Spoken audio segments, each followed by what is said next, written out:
Daraxtlarni ekish oralig'ini ko'chatchi tavsiya berganda deb nomlanadi hozirgi holatimizda. Mana gilos 3 metrga 1.35 sm ekilgan.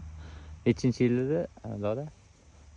6-yil. 6-yoshida mana ko'rib turibmiz, daraxtlarning pastki qismi yalang'och bo'lib qolgan. Orasida texnik yurmasligi aniq.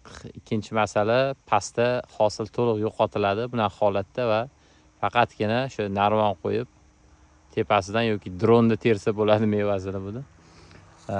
Baland bo'lib ketgan. Mana bu yerda ko'rib turibmiz, orasi juda ham yaqin, 1.35. Hozir olmani ko'ruvdik. Olma 3 metrga 1.35 ekilgandi. Gilos endi oshib tushdi.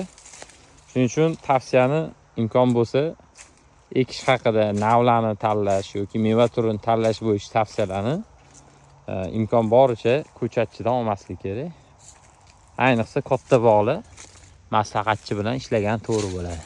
To'g'ri maslahatchi bilan. Keyin ko'chatchidan olmaslik kerak dedim-u, to'g'ri insofli ko'chatchilar ham bor. Faqat ajratish yangi kirgan odam uchun oson bo'lmaydi bu ko'chatchilarni. Bunda yana qaytaraman, o'zim maslahatchi bo'lganim uchun emas. Maslahatchi bilan ishlasangiz sizga imkon boricha to'g'ri yo'l ko'rsatishadi. Faqat maslahatchidan ehtiyot bo'lasizlar. Maslahatchilarning ham ko'chatchilarga o'xshagan turlari bo'lishi mumkin.